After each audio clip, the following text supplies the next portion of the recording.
When the apocalypse hit, the first thing the man did after being reborn was borrow loan shark money from a gang boss. His girlfriend saw it and said he had gone crazy. What she didn't know was that, under his careful setup, she had already become the one stuck with the debt. Because the man knew a terrifying disaster was about to arrive. When that time came, the world would be scorched by extreme heat, living things would mutate, and supplies would become desperately scarce. People would stop at nothing just to get their hands on a little food and a few survival supplies. And in that kind of world, having supplies meant having absolute wealth. Even billionaires who once had everything would end up groveling for a single ham sausage. In his previous life, he did everything he could to protect his girlfriend through the apocalypse, but for the sake of some other bastard, she sold him off like livestock. In the end, not even a whole corpse was left of him. So in this life, Chun Xiao went to the boss of the Dahai gang, planning to borrow a huge sum of money and prepare for the coming apocalypse. Brother Lu questioned him, asking if he even understood what it meant to borrow 5 million from him. That kind of loan came with a notoriously brutal interest rate. Of course he knew, but as long as he could get the money, a higher rate didn't matter. Then Brother Lu told him to sign an IOU for 7 million and put up collateral of equal value. He took out the property deed he had prepared in advance. This house alone was more than enough to use as collateral. But Brother Lu had clearly already pegged him as easy prey that he said that with just this house, there was no way he could borrow 5 million, so the deal probably wasn't happening. He pretended to panic and started begging, even lowering the amount himself to 4 million. Brother Lu was thrilled inside. He had this young, gambling addict completely figured out, so he pushed the amount down again to 3.5 million. He accepted that price without a second thought. Brother Lu did the math point 3 months later. He would have to pay back 4.9 million that if he had no money, the house would be taken as payment. The loan would be released within 3 days. Hearing that, his expression changed, and he said he needed the money right now. After some negotiation, he successfully got the 3.5 million loan. Sure enough, there were still plenty of good people in this world. Add a little interest, and they'd hand over the money on the spot. In 1 month, the apocalypse would arrive anyway. So who was going to repay this lousy loan? Now that he had been reborn with time still left before the disaster, he had more than enough time to make his moves in advance. Suddenly, he noticed a burst of noisy commotion behind him that wasn't the legendary overpriced ice cream trap. In his previous life, he could never bring himself to buy one. Yet he had bought them for that bitch Lu Wanqing several times. Furious, he stormed into the ice cream shop and ordered 10 of every kind they had. The girl beside him looked completely stunned. Even the clerk was taken aback. After all, this shop only sold premium ice cream, and 10 of each variety would probably cost more than 20,000, judging from the way he was dressed. He didn't look like someone with money. Once the girl recovered, she looked at him with open disdain. She clearly looked down on how poor he seemed, and even said that if he could really afford it, she'd kneel and bow to him. Hearing that, he got interested and asked if she really meant it. The girl couldn't stand the way he was acting, and her face turned red on the spot. She declared that once she said something, she wouldn't take it back. A way out had been handed to her, but since she refused to take it, that was her problem. So he showed the clerk the balance in his phone account. She was so shocked that she immediately called out the manager, who came over to apologize to him. After that, he bought out the shop's entire stock. That way, even after the apocalypse arrived, he could stay home and eat ice cream. Then he transferred a 300,000 deposit to manager Fei, gave him the delivery address, and generously treated everyone in the shop to ice cream. As for the rude girl, she had no choice but to bow to him in humiliation. He left the shop in style, found a place to try the so-called ice cream assassin, and its taste and price really did live up to the name. Right after that, he activated his spatial ability that IT allowed anything stored inside to remain in its current state forever. With that ability, any ingredient could be kept at peak freshness. What he hadn't expected was that even his ability had returned with him after rebirth. Originally, abilities only began awakening one after another after the apocalyptic disaster started. There was still a lot he needed to do next, but in this peaceful era, just the thought of building a safe house and getting weapons was already giving him a headache. Just then, Lu Wanqing suddenly called him. After his parents died, she had appeared like some kind of savior, and the foolish him had thought she was the light in his life. In the end, all she wanted was the small inheritance his parents had left behind. Chun Xiao, my mom already said it, that if you want to marry me, that fully paid big apartment downtown has to be under my name, and you also need to give 880,000 in bride price. I know it's not cheap, but it's all for our future home together. She even suggested that he should just sell his family's house, since it was old anyway, that in the end, she even wanted to sell off the ancestral house. Also, she could get herself a large apartment in the city center. After the apocalypse hit, Chun Xiao did everything he could to keep her safe, but just to latch onto a stronger backer, she sold him off like livestock. Young master, he's the one I was talking about, that haven't you been looking for special materials? He absolutely fits your requirements. After that, Chun Xiao was taken away and subjected to brutal experiments, and in the end, not even a whole corpse was left of him. Since she came knocking on his door herself this time, Chun Xiao was definitely going to settle this score with her properly. It turned out she had gone out with friends and accidentally lost a gold necklace she really liked. The moment Chun Xiao heard that, he understood exactly what she was hinting at. But he was no longer the pathetic simp from his past life. He quickly came up with a way to deal with her and said he wouldn't just buy her a new one, he'd buy 10 and let her switch between them. That instantly left Lu Wanqing stunned.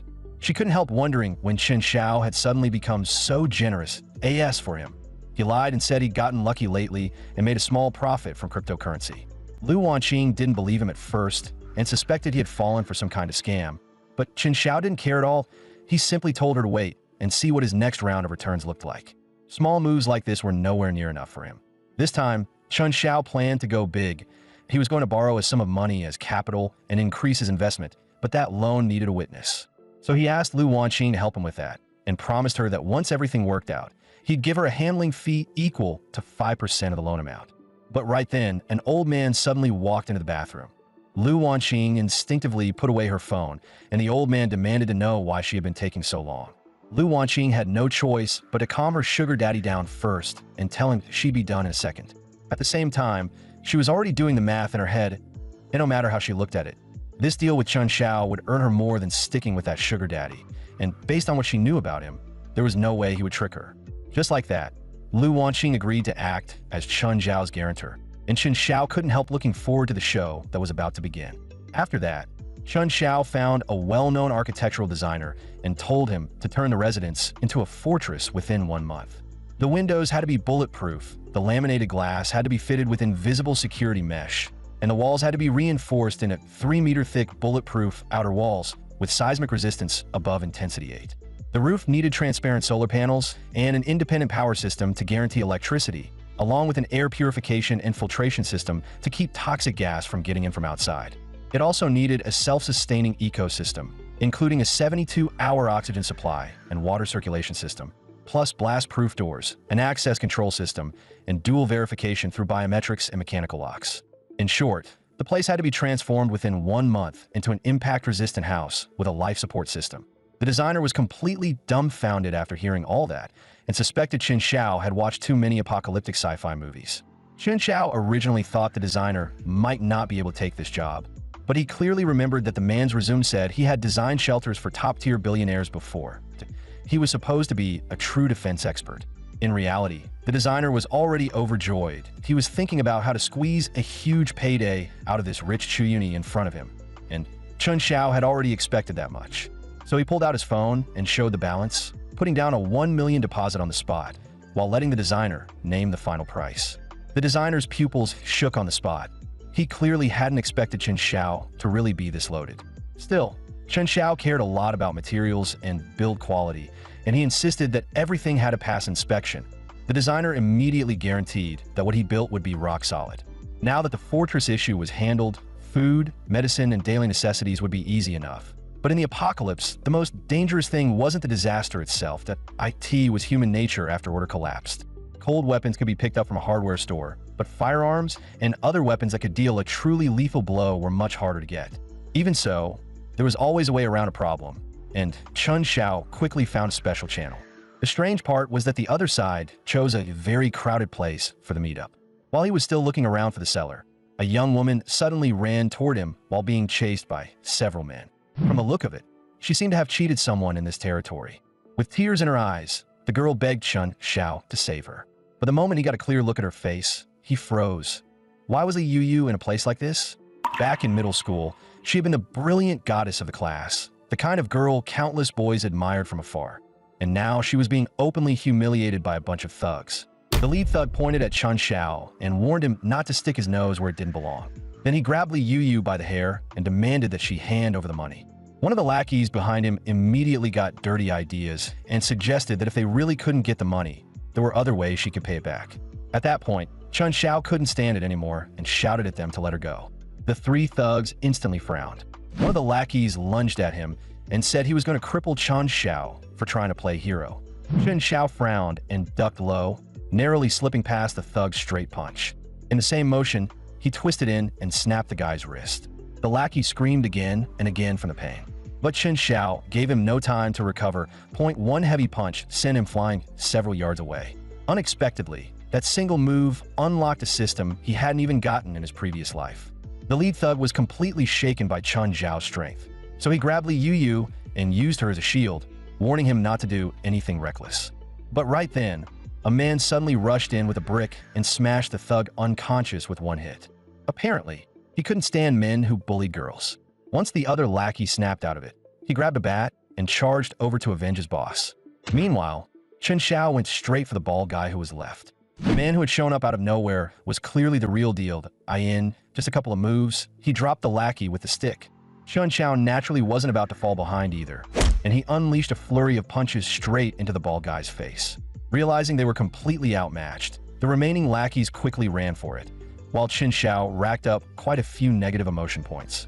Only after the danger had passed did Li Yu finally breathe easy, though she never expected to run into Chun Xiao here. After a quick thank you, Chun Xiao helped her up and found a shirt to drape over her shoulders. After that, Li Yu left because she had something to do, while the guy who had fought beside him, impressed by what Chun Xiao had done, took the initiative to introduce himself. Name's Moot Song. And you? Chun Xiao looked at him and said, "So you're Moot Song? Perfect that I'm the one who arranged to meet you." Moot Song froze for a second, surprised by the coincidence. Then, almost ceremonially, he threw out a corny street-style passphrase. "The eagle flies at midnight." Chun Xiao didn't play along at all. He shot back. "Yeah, and you sound like a complete idiot." Only after collecting enough negative emotion points did he finally give the real contact code and explain that he'd just been messing around to break the ice. Moot Song didn't take offense, and before long he led Chun Xiao to the real transaction point for this deal. The advantage of this model was that it was sturdy and reliable, but the downside was that ammo was limited, so every shot had to count. Seeing that Chun Xiao had real skills and was also pretty interesting as a person, Moot Song gave him a friendship price and treated it like making a new friend. During the exchange, Moot Song kept watching the way Chun Xiao handled the weapon. One look was enough for him to tell Chun Xiao knew exactly what he was doing, which made him feel a lot better about the deal. Chun Xiao casually asked whether buying this thing came with any extras, like a suppressor, a warranty card, or maybe even a free box of ammo. Moot Song froze on the spot. He had already made it clear that he was giving Chun Xiao a friendship price, and something like this could sell for double on the black market with no problem. Yet Chun Xiao still had the nerve to ask for a warranty and freebies. Moot Song's negative emotion points instantly shot through the roof. Seeing the timing was perfect, Chun Xiao said he had only been asking casually, then transferred the money to the designated account at the price Moot Song had quoted. Now the weapons and supplies were taken care of. The only thing left was getting revenge on Lu Wanqing, the woman who had betrayed him in his previous life, and at that very moment, she had already arrived at the hotel he booked. Chun Xiao stepped forward and gently wrapped an arm around her waist. Lu Wanqing first whined to him in a spoiled tone, saying her legs were sore from waiting so long. Then she changed the subject and asked whether there was any risk involved. Chun Xiao told her this was just a formality, and besides, he spoiled her too much to ever let anything happen to her. Lu Wanqing thought it over for a moment and felt that what he said made sense. After all, Chun Xiao had once nearly gone to sell blood just to buy her a handbag.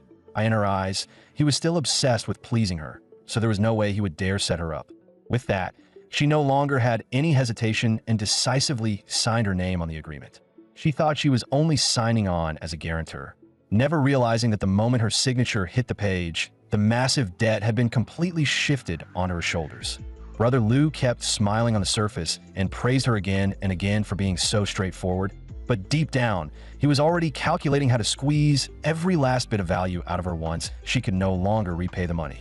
Maybe it was because Chun Xiao had already seen through Lu Wanqing for who she really was. But when she signed, he didn't feel the slightest bit of pity or hesitation. Her greed was about to pay off the remaining balance on his safe house. After everything was done, Chun Xiao went to inspect his fortress, and the designer patted his chest and told him not to worry in the slightest. He said every material in the house had been reinforced to the highest possible standard, and the actual results did meet Chun Xiao's expectations. Satisfied, Chun Xiao paid off the remaining balance on the spot. The extreme heat phase had already begun to creep in, and the news was gradually being replaced by one extreme heat warning after another. The rising temperature was only the beginning of this disaster, yet that change alone was already enough to completely throw normal human life into chaos. Even staying indoors felt like being trapped inside an airtight sauna, so hot and stuffy that people could barely breathe. On the streets, price gouging was everywhere. Merchants took advantage of the heat wave, loudly claiming that temperatures would keep rising next week, lying that supplies were running short and that water and electricity would soon be restricted, all to pressure passersby into stockpiling. Some even claimed they were selling the last batch available. In their eyes, this unbearable heat disaster that was tormenting countless people was nothing more than a golden chance to make a fortune that if they didn't cash in hard, they felt like they'd be the ones losing out.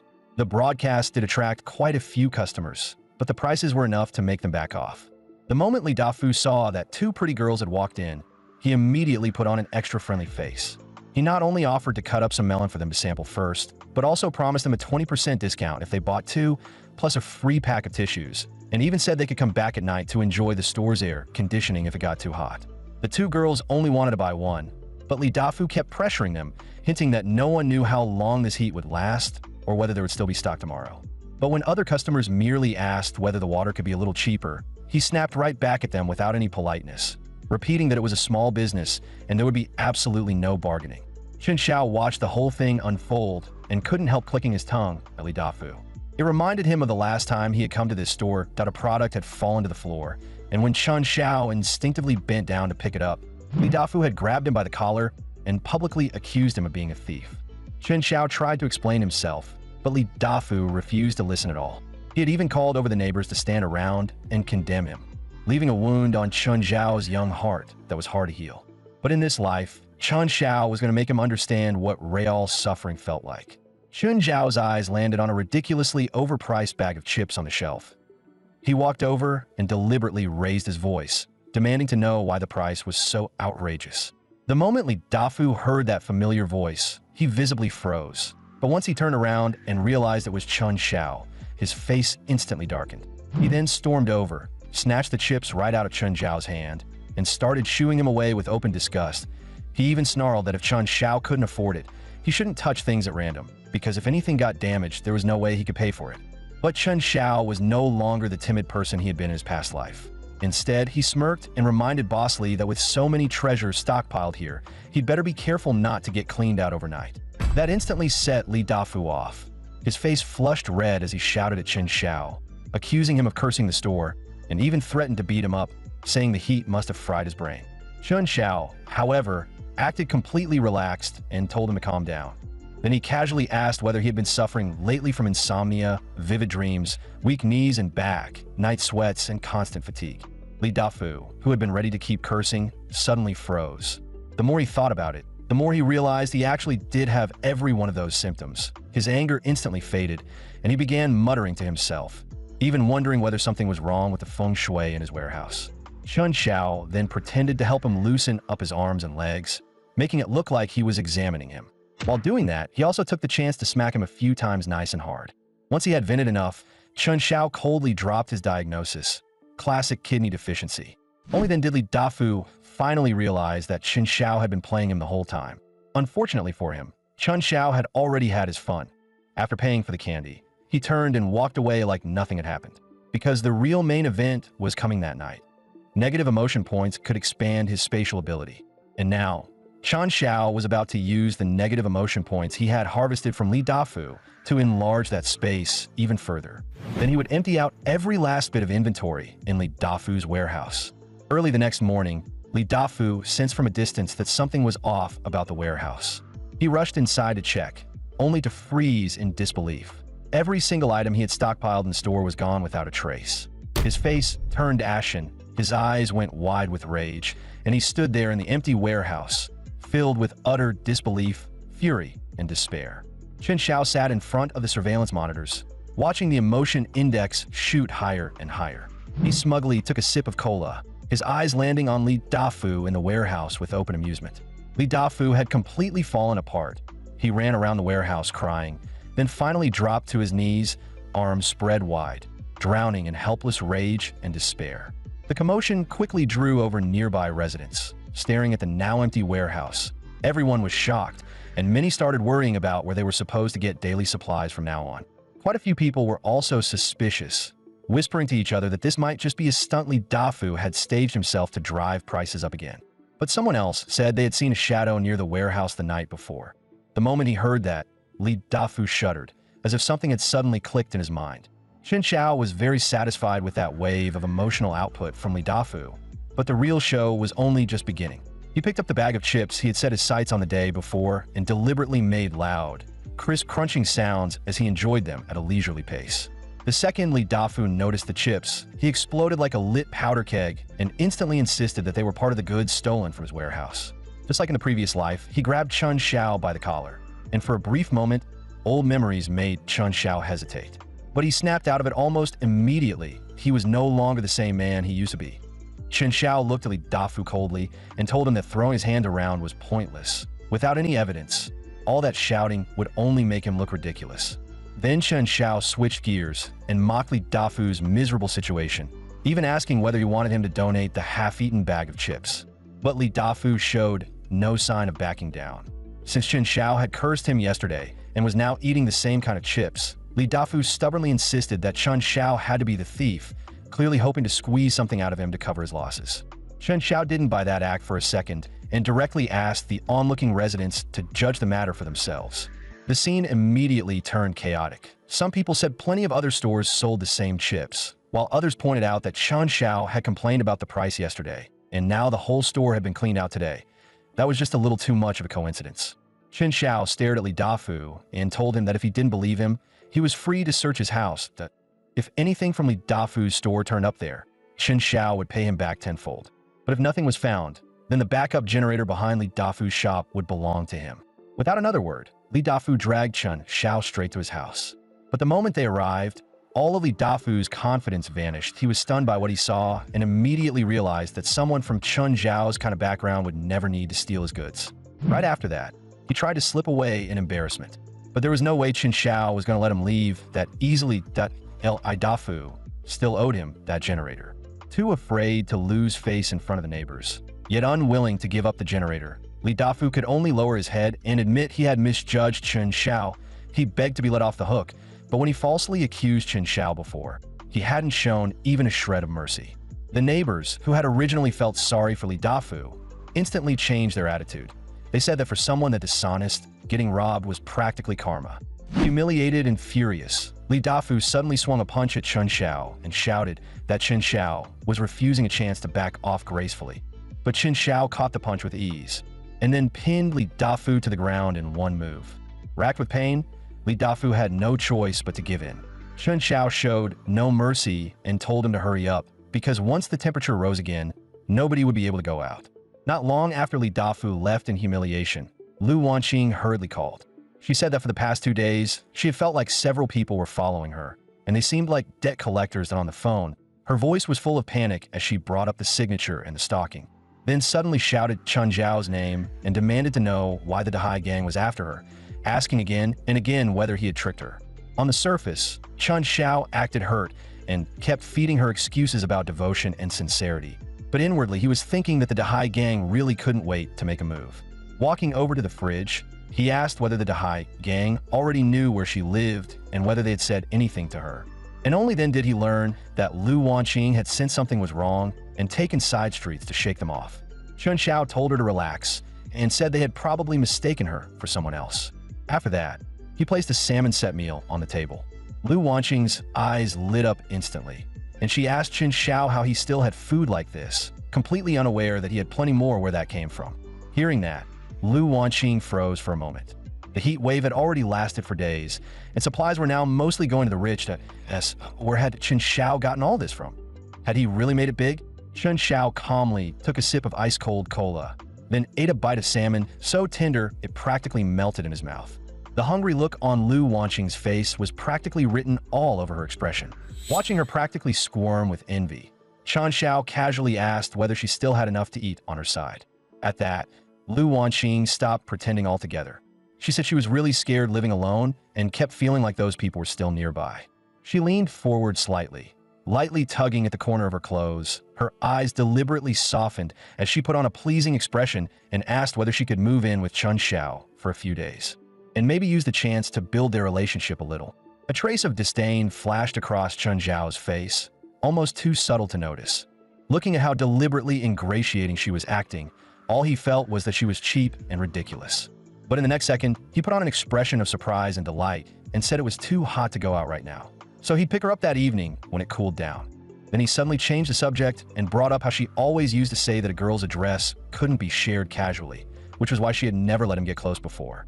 Lu Wanqing immediately acted as if she had just realized something, then casually came up with an excuse about the situation being special this time and sent over her address without hesitation.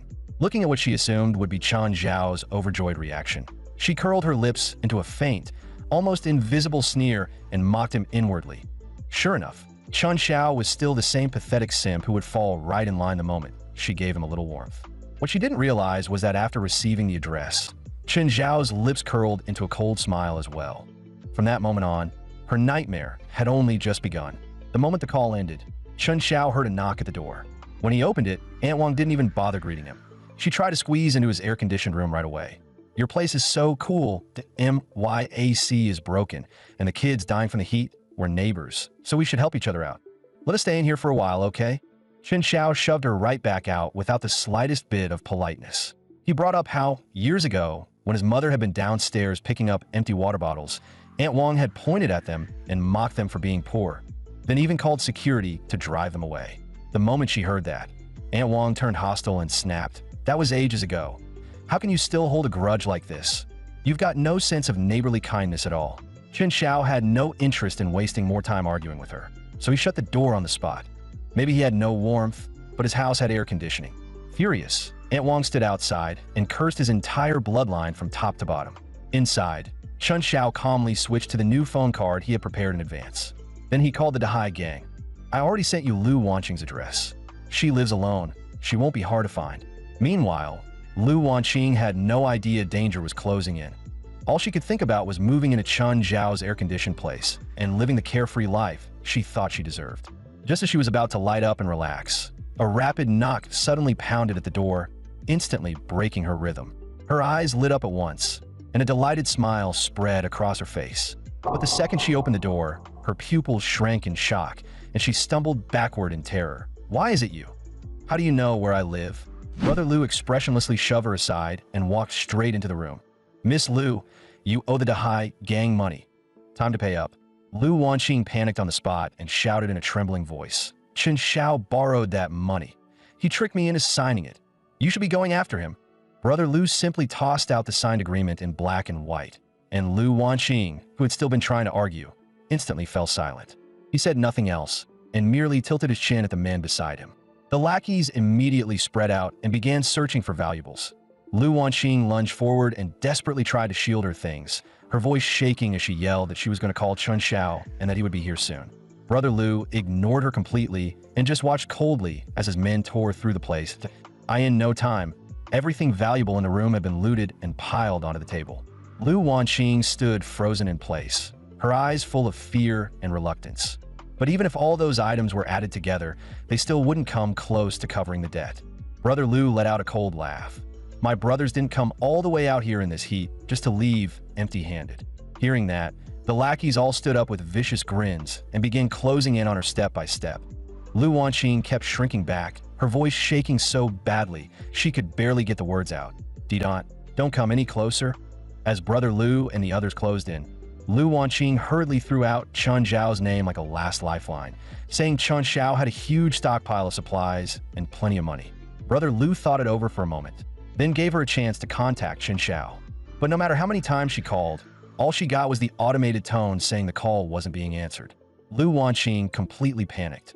Her body wouldn't stop trembling as she kept muttering that Chun Xiao had to be busy and probably just hadn't heard the phone ring. She had just tried to call again when Brother Lu slapped her so hard she was sent sprawling. He cursed her for being stupid, saying that when Chun Xiao tricked her into signing that paper, he had never intended to pay the debt back in the first place. Lu Wanqing froze where she stood. The panic in her eyes was instantly replaced by emptiness, and even her trembling stopped. Brother Lu wasted no more words and grabbed her by the hair.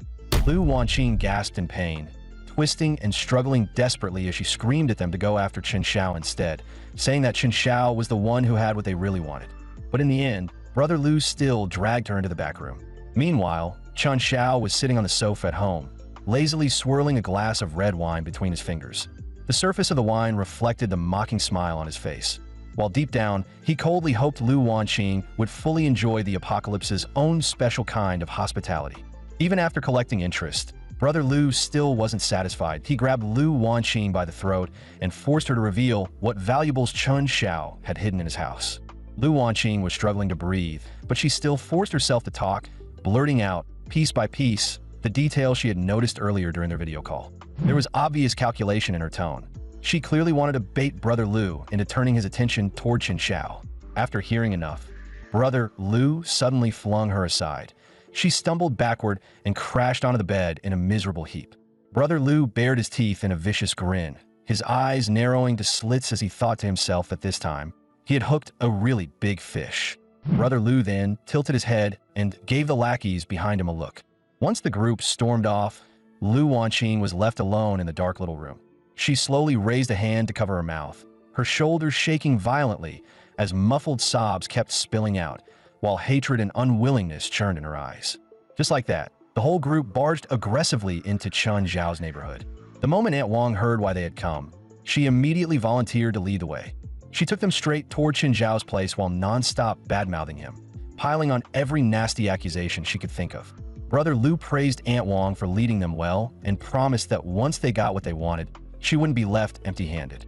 Hearing that, Aunt Wang's steps became even lighter, and her face almost crumpled into a grin. She was already starting to picture Chen Xiao kneeling in front of her and begging for forgiveness. But the moment Brother Lu arrived at Chen Xiao's front door, he was dumbfounded. The defensive setup in front of him was completely outrageous. His lackeys, on the other hand, were fearless and reckless. They rolled up their sleeves and got ready to kick Chen Xiao's door in. But before they even got close, one of them was hit hard by the hidden electric grid and collapsed on the spot, his whole body convulsing. The others immediately rushed over cursing, trying to pull him up, only to get hit by the current the instant they touched him point one after another. They were left numb and twitching too. Standing in the back, Brother Lu was completely stunned, his face full of disbelief and frustration. Then, out of nowhere, a loudspeaker popped out, and a ridiculously cheerful good luck tune started blaring at the same time. The electric current began pulsing stronger and weaker with the rhythm. The electrocuted lackeys flailed around uncontrollably, looking exactly like backup dancers following the beat. The sizzling crackle of electricity, mixed with the faint smell of roasted meat, scared Brother Lu's group so badly that they stumbled backward again and again. Holding a microphone, Chen Xiao watched the whole thing in complete ease. Well, it looks like you guys are pretty lucky point one step, and you hit the security grid jackpot. The moment Brother Lu recognized Chen Xiao's voice, he immediately tried to sound tough again, shouting that a debt had to be repaid and that once Chen Xiao paid up, both sides would be even. Aunt Wang also chimed in from the side, but the filth coming out of her mouth was even worse than Brother Lu's. Looking at the ugly faces in front of him, Chen Xiao let out a cold laugh. He said flatly that his apartment alone was worth $4 million on the market, far more than that $3.5 million loan. Besides, the debt was already under Lu Wanqing's name now, so it had absolutely nothing to do with him anymore. Brother Lu was left speechless by that response. Chen Xiao pressed the advantage and told him that a wise man knew when to back down. Since he was still in a decent mood, it would be better for everyone to walk away peacefully. If they insisted on pushing things further, he wouldn't stay this polite. After saying that, he turned the power of the electric grid up again and gave Brother Lu's lackeys a complimentary round of shock therapy. Only then did Brother Lu finally realize Chen Xiao wasn't joking at all. After throwing out a few hollow threats, he hurriedly led his men away in defeat. Aunt Wang's face instantly turned deathly pale, her eyes full of uncontrollable fear. The way she looked at Chen Xiao's house was like she was staring at some inhuman omen of disaster. The next day, temperatures shot up an exponential rate, and reports from multiple areas began pouring in about people dying from the extreme heat. Chen Xiao, however, was completely unaffected. He stayed tucked away in his cool home, leisurely enjoying the stockpile of food he had prepared. But that comfort eventually stirred up the envy and resentment of the neighbors, and the residents' group chat exploded on the spot. Long-winded messages flooded the screen one after another, every line dripping with blame, bitterness, and jealousy toward Chen Xiao. He simply scrolled through the messages without changing expression, mercilessly harvesting their negative emotion points. Still, Chen Xiao wasn't that cold-hearted that he snapped a photo of the fridge packed full of supplies and posted it straight into the residents group chat. Then he said plainly that he wasn't running a charity, that if they wanted anything, they could trade him something of equal value. But instead of feeling even a shred of gratitude, the group reacted as if he had lit a fuse. The chat instantly exploded again, and the insults they hurled at him became even uglier than before. It was so absurd that Chen Xiao actually laughed. He simply put his phone down and stopped bothering with them. If they wanted to destroy themselves, that was their problem. Just then, a system notification sounded. The negative emotion points he had gathered had finally broken past the 3,000 mark. After learning where Chen Xiao was, Brother Lu immediately brought his men and headed straight for the neighborhood without stopping for a moment. But to his surprise, the first one to get out of the car was Lu Wanqing, the same woman Brother Lu had once chased all the way home over the debt. It looked like she had completely thrown everything away just to get revenge on Chen Xiao. Brother Lu got out right after her, his sharp eyes sweeping across the rows of apartment buildings in front of him. Then he flicked a glance at Xiao Zhang beside him, who confirmed the location of Chen Zhao's home. After that, Brother Lu asked Lu Wanqing with amused curiosity whether it hurt at all now that they were about to raid the home of the man who used to be her boyfriend. Lu Wanqing sweet-talked Brother Lu and said that right now, he was the only man in her heart. The moment he heard that, Brother Lu grinned from ear to ear. Just then, several figures suddenly peeked out from the apartment hallway. They were all residents who had always held a grudge against Chen Xiao. Wearing flattering smiles, they rushed over one after another and eagerly offered to lead Brother Lu to his place. Brother Lu smiled broadly and promised that once this was over, none of them would leave empty-handed. But the moment the group started heading toward Chen Zhao's home, Brother Lu showed his true greedy nature and looted the resident supplies all along the way. Li Dafu trailed behind with his neck tucked in, acting timid the whole time and not daring to say a word, forced to watch the group ransack supplies as they went. Aunt Wang couldn't hold back either and started shouting at Brother Lu at the top of her lungs. Only then did the people who had volunteered to lead the way realize just how badly they had messed up, but by then there was no fixing it. In the end, Brother Lu led his men to Chen Zhao's door, where a whole line of black-clad thugs stood in formation, giving off an oppressive aura. Chen Xiao, however, didn't change expression at all. He simply moved a couch over to the doorway. Then he sat down on it and calmly started eating dinner, lifting his eyes a moment later to look at them with amusement and ask whether they needed something from him. Brother Lu's face darkened instantly. Forcing down his rage, he shouted viciously that if Chen Xiao obediently handed over the supplies, he'd at least leave him a whole corpse. Chen Xiao calmly wiped his mouth and replied in a cold tone, "Didn't your parents ever teach you not to interrupt someone during dinner? It's incredibly rude." Brother Lu finally lost control of his temper. With a savage wave of his arm, he signaled for the lackeys behind him to rush forward and cripple Chen Xiao.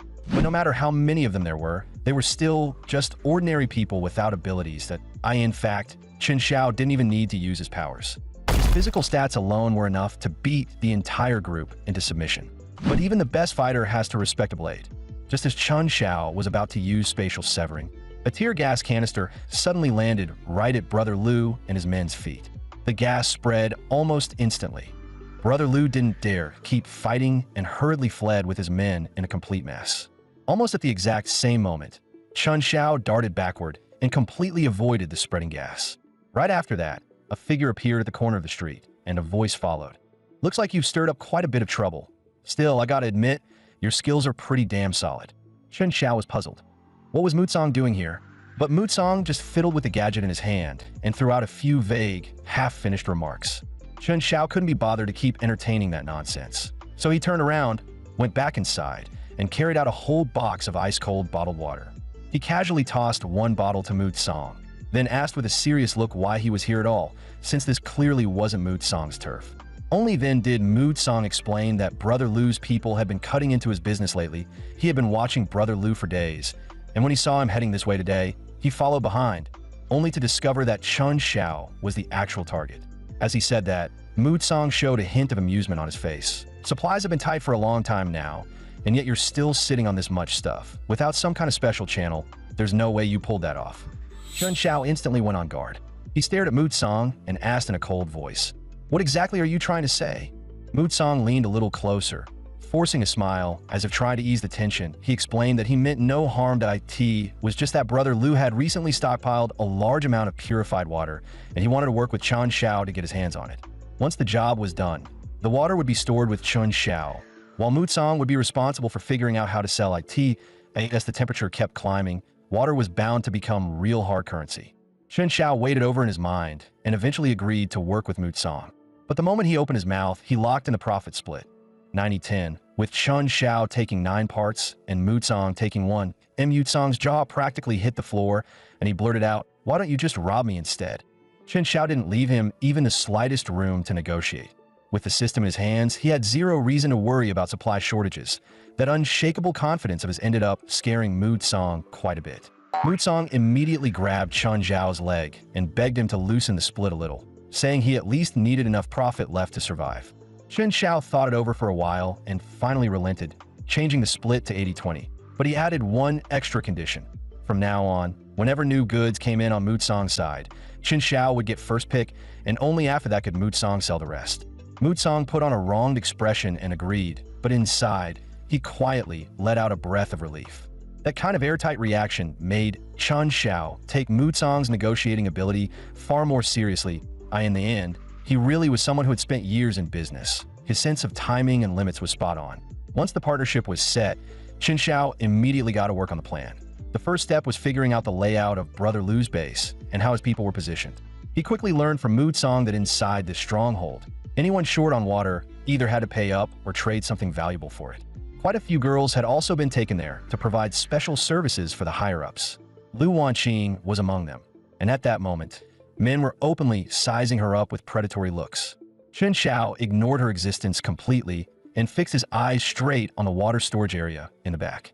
He told Mutsong that once the signal came, he should stir up chaos around the outer perimeter. Right after that, Chun Xiao jumped and dropped straight down from the rooftop.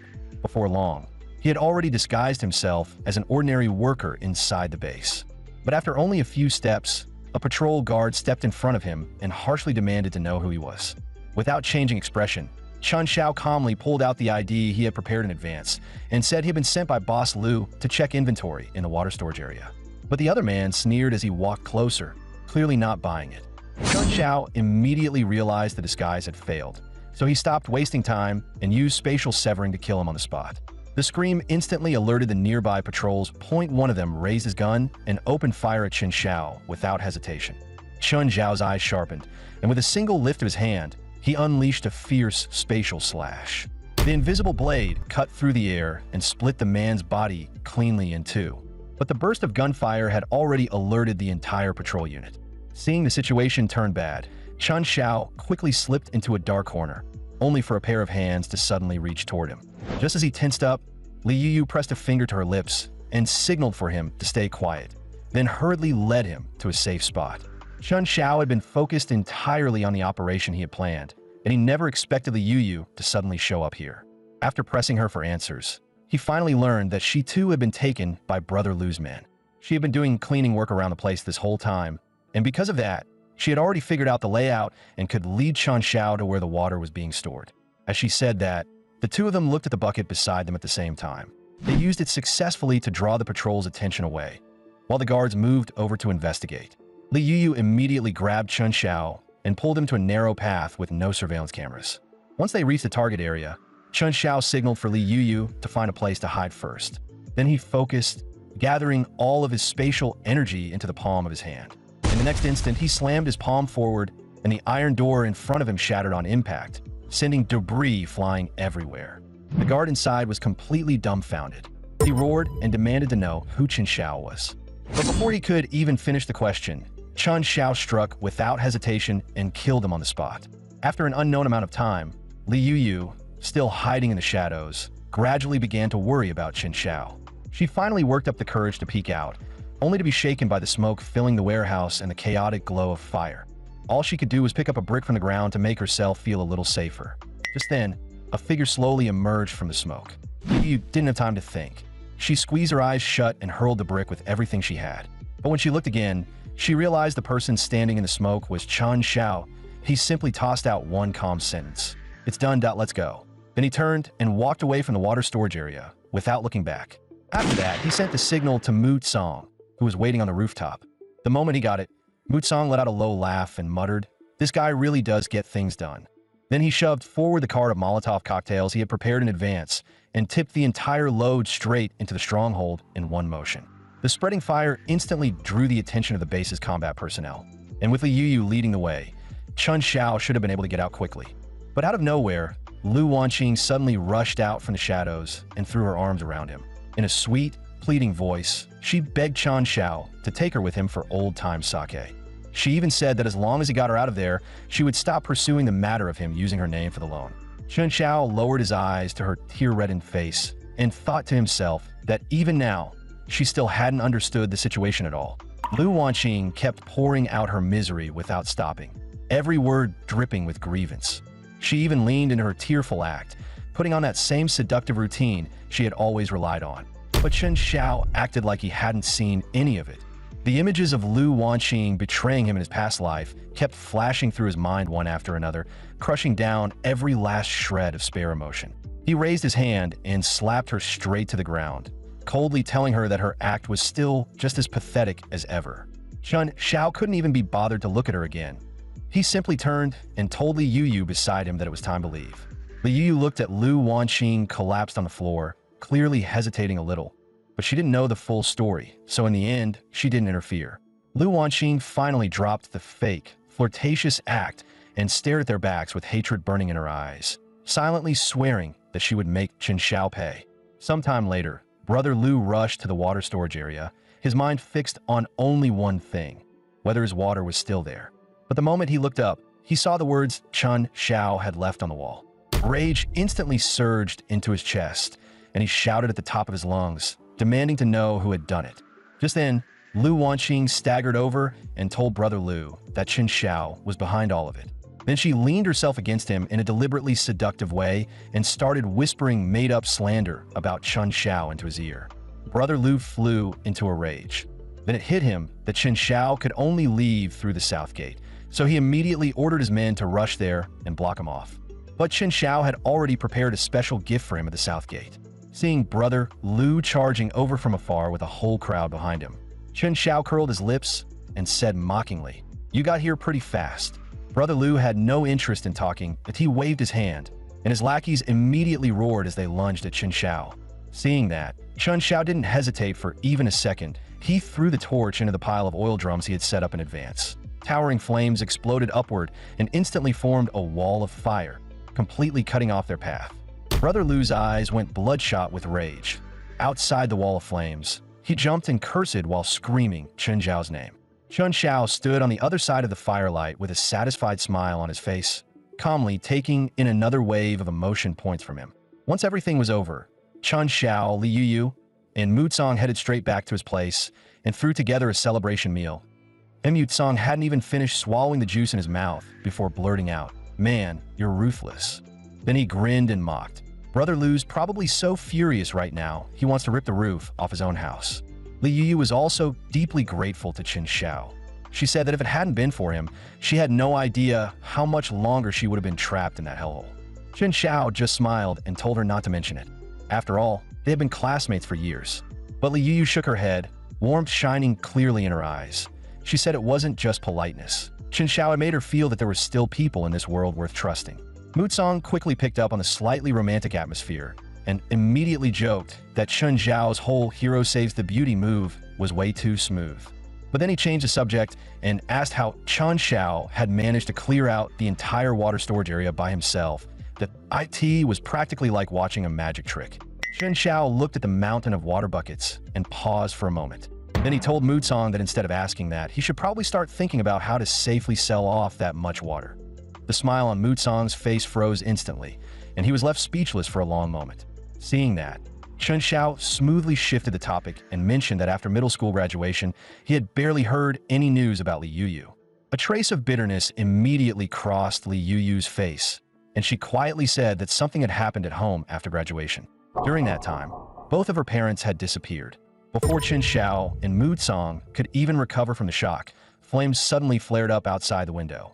The three of them rushed out to look and found that the entire neighborhood had already fallen into a sea of fire. Chun Xiao quickly dragged the other two into the surveillance room, where they discovered that all of it was Brother Lu's doing. Song slammed his fist hard against the table in fury and shouted, "Is that bastard trying to burn everyone alive?" But Chun Xiao saw through Brother Lu's plan immediately. He was clearly trying to use morality and the lives of innocent people as chains to trap Chun Xiao in a position he couldn't escape from. Too bad for him. Chun Xiao was no longer the soft-hearted fool he had been in his previous life, in a high-temperature apocalypse. There was no way he would have been stupid enough not to equip his safe house with top-grade fire protection. Chun Xiao immediately activated the fire suppression system, and a mist-like gel burst from several nozzles built into the outer walls of the house. It quickly formed an invisible barrier around the exterior, sealing the wall of flames firmly outside. Song froze on the spot, his eyes locked on that barrier. He had clearly recognized it as military-grade nanomaterial. Supplies that tightly controlled weren't just hard to get. Ordinary people usually never even got the chance to see them. Hearing that, Liu instinctively covered her mouth too, and the way she looked at Chun Xiao was filled with shock and genuine admiration. But Lu Haifeng only saw it as Chun Xiao's last desperate struggle, and he kept shouting for his men not to stop. Molotov after Molotov kept flying over like they were free. What Lu Haifeng didn't know was that Chun Xiao's fire defense gel reserves were practically inexhaustible. Even after they used up every last bottle, the white mist blocking the flames showed no sign of fading. Watching Lu Haifeng's group scramble in a panic, Chun Xiao mocked them and asked whether they wanted to come inside for a glass of ice water to cool off. Lu Haifeng's face turned livid on the spot, but then a greedy idea began to grow wildly in his mind. He wanted to take this near-perfect shelter for himself, and the neighbors he was holding hostage were the perfect leverage to force Chun Xiao's hand. Holding a burning torch like he could set everyone on fire at any second, Lu Haifeng threatened Chun Xiao to get the hell out there. Aunt Wang kept cursing at Chun Xiao, blaming him for provoking Lu Haifeng and dragging innocent people like them into the mess. Song was furious at the sight and gritted his teeth, saying that if it came down to it, they should just rush out and fight Lu Haifeng head-on. But Chun Xiao felt nothing at all. His eyes seemed covered by a cold haze, because he knew perfectly well that in a world like this, mercy was the same as suicide. When Chun Xiao still refused to react, Lu Haifeng decided to start with Old Man Wang. But the moment Chun Xiao saw him, he froze for a brief second. In his previous life, when he had been at his most desperate, it was Old Man Wang who told him that as long as he was alive, there was still hope. Those words hit him like a beam of light and instantly cleared the fog from his mind. Chun Xiao immediately told Song to stay inside and protect Liu. As for him, he stepped out the door. It was time to settle this grudge with Lu Haifeng once and for all. The moment Chun Xiao showed himself, Lu Haifeng wore the smug look of a man who thought victory was already in his hands, in his mind. If Chun Xiao didn't repay the debt and didn't leave his life behind, then the hostages would never be spared. Chun Xiao only let out a quiet laugh, that he had no interest in playing the martyr. He knew Lu Haifeng had built his fortune through gambling dens, so he decided to settle things with the kind of game Lu Haifeng trusted most. If Lu Haifeng won, everything Chun Xiao owned would belong to him.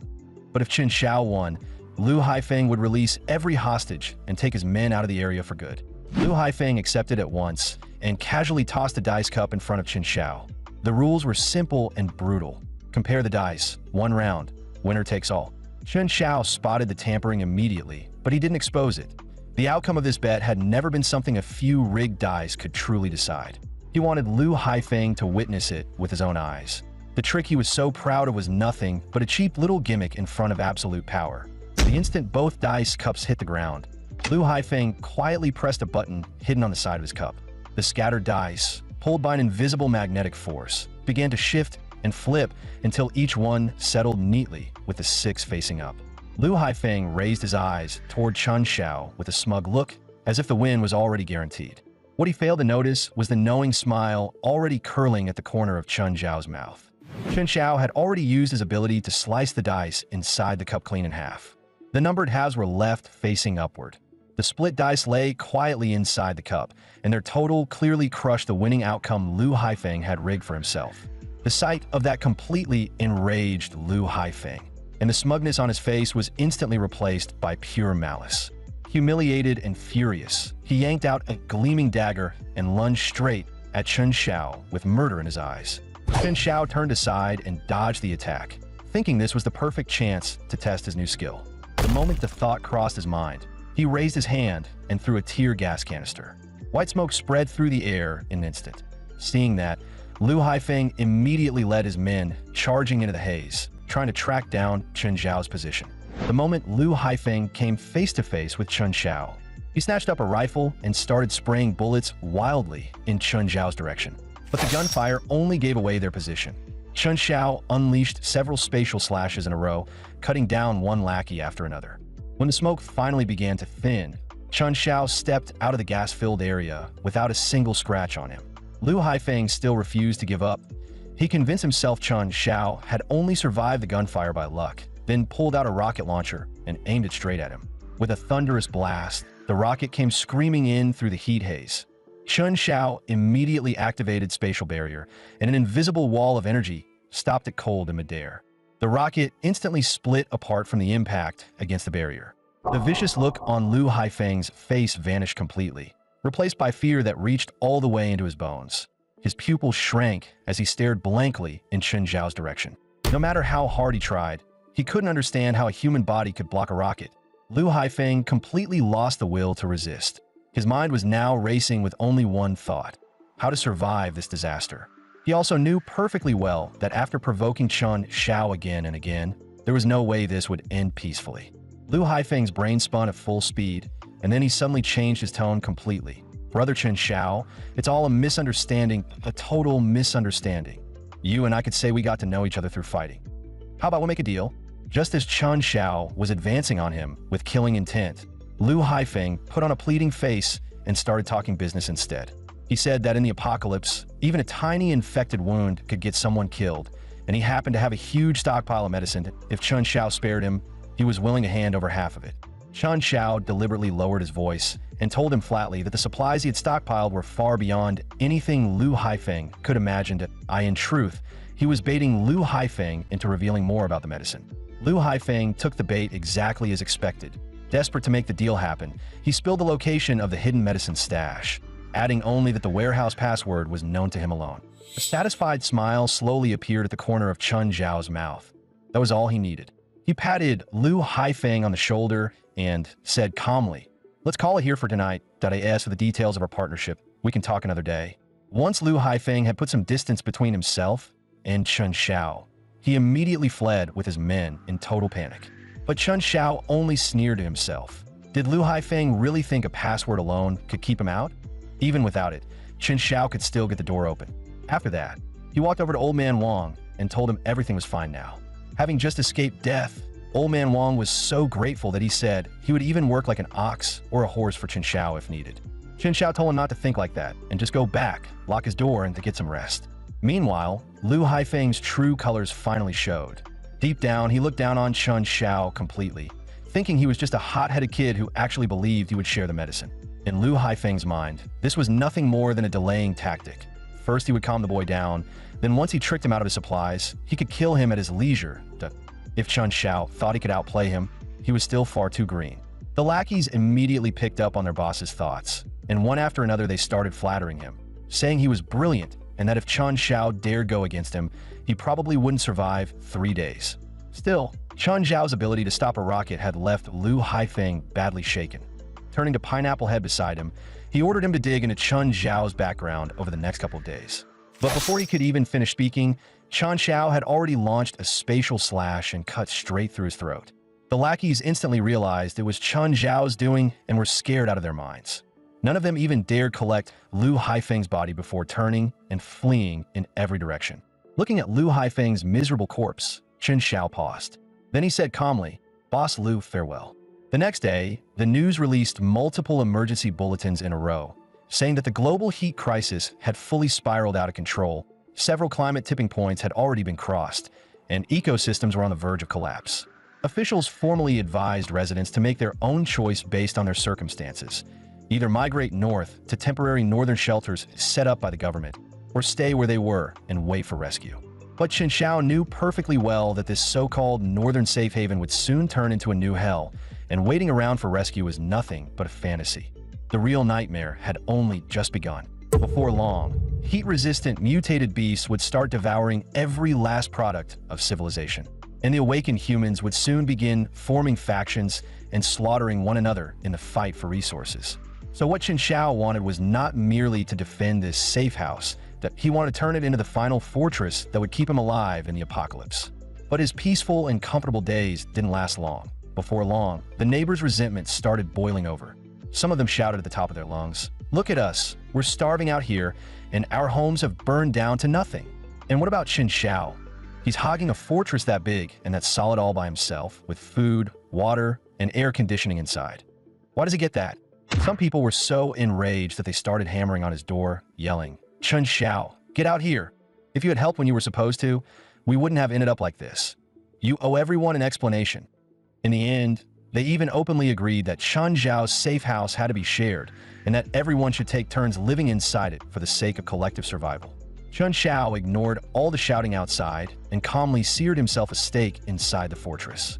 Once it was cooked to a rich, smoky finish, he plated it neatly, added a few finishing touches, snapped a polished photo, and posted it in the neighborhood group chat. The moment the picture went up, the chat exploded. Message after message of furious insults flooded the screen, and the resentment practically felt like it was spilling out of people's phones. In the apocalypse, helpless rage was the cheapest emotion of all. The people outside nearly went cross-eyed with anger when they saw it. Some of them started cursing on the spot, swearing that since Chen Xiao refused the easy way, they'd kill him for it. After lunch, Chen Xiao decided to check out the pharmaceutical facility Lu Haifeng had mentioned. But the instant he stepped outside, a brutal wave of heat crashed over him. Before he could fully adjust to it, a kitchen knife came flying straight at him. Chen Xiao's eyes turned cold. He sidestepped cleanly and clenched his right fist at once. The group that had thrown the knife was already charging at him, screaming that if he wouldn't hand over the house, they'd take his life instead. In the next second, Chen Xiao flashed right in front of the lead man. In a single exchange, he snapped the man's wrist and stripped the knife from his hand in the same motion. The rest of the thugs rushed in like lunatics the moment they saw it. Chen Xiao simply swung the knife in his hand. In the blink of an eye, he left every one of them battered and slashed up. Seeing that Chen Xiao had no intention of stopping, the blonde thug tried to bluff his way through it and shouted, "It's broad daylight. You think you could just kill people? Everyone's watching." But that fake bravado collapsed under the weight of his own fear. Chen Xiao lowered the knife and looked at them with contempt. "Kill you? I'd be dirtying my hands for nothing. Besides, killing you outright would be letting you off too easy. In an apocalypse where a festering wound is basically a death sentence, leaving you alive like this is the cruelest punishment of all." Not long after, Chen Xiao arrived at the factory building in the Western District that Lu Haifeng had mentioned.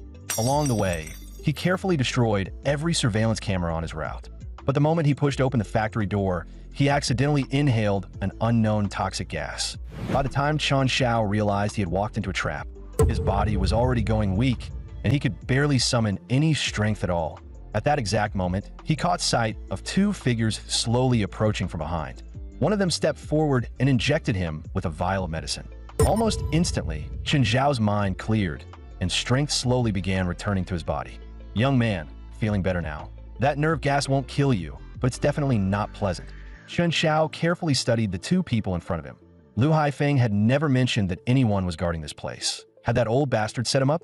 Still, these two didn't seem openly hostile. Seeing his confusion, the man took the initiative to introduce himself. His name was Lin Guodong, a biomedical researcher. His work focused on human evolution under extreme environmental conditions, and he was also the person in charge here.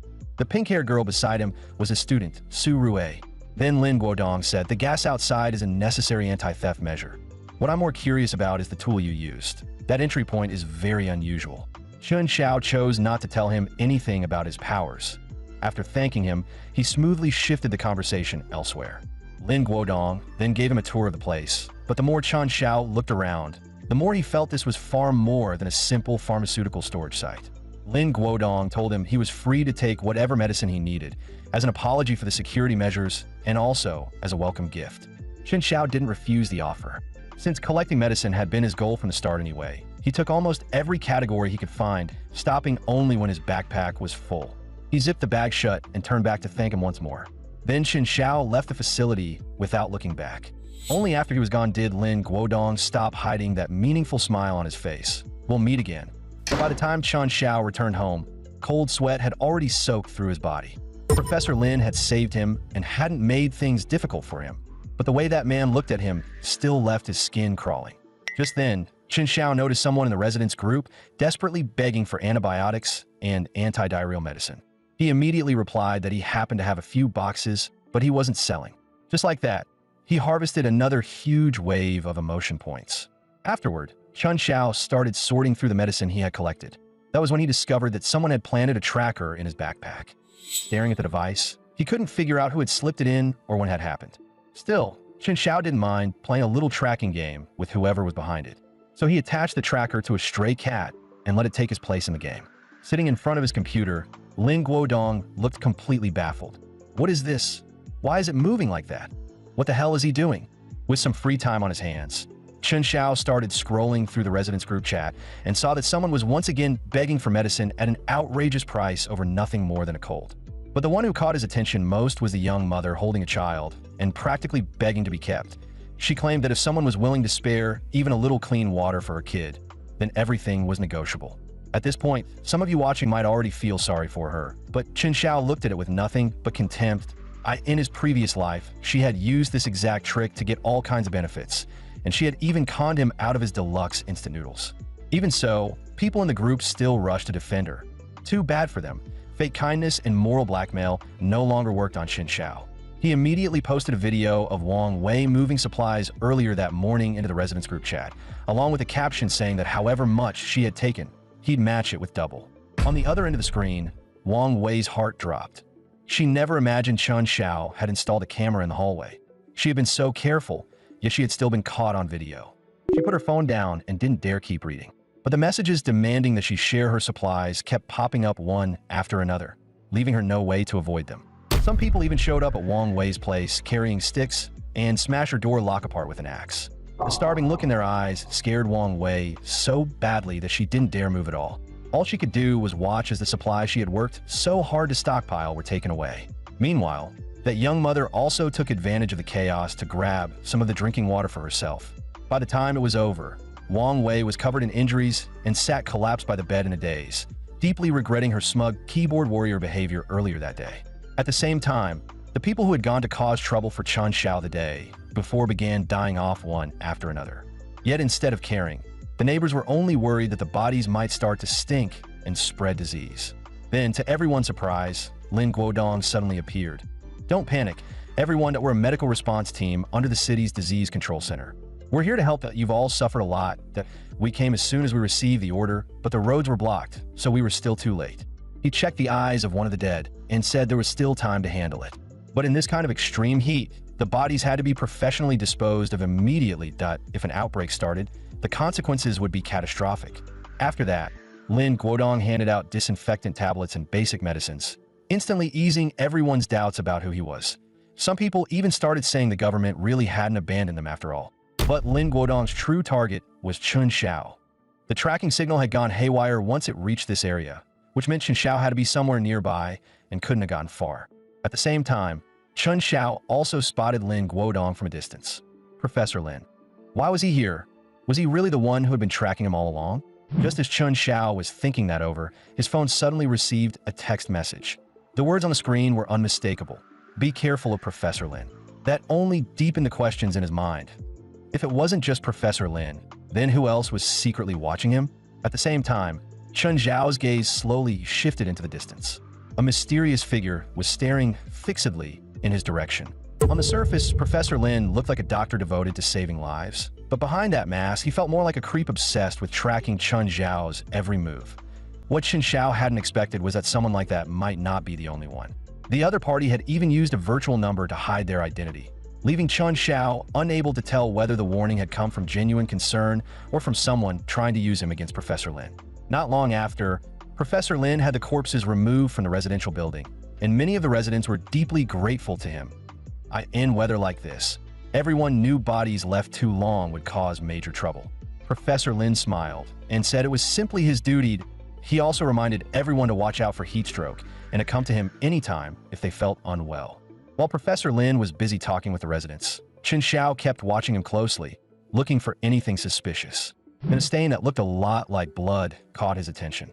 Chun Xiao remembered that not long after the extreme heat began in his previous life, some areas had seen medical teams collecting blood samples from residents under the name of epidemic prevention. Soon after that, strong and healthy people had started disappearing without a trace. Sure enough, it wasn't long before Professor Lin posted a notice on the community board saying that, in order to prevent heat stroke and the spread of related infectious diseases, a free health screening station would be set up starting the next day.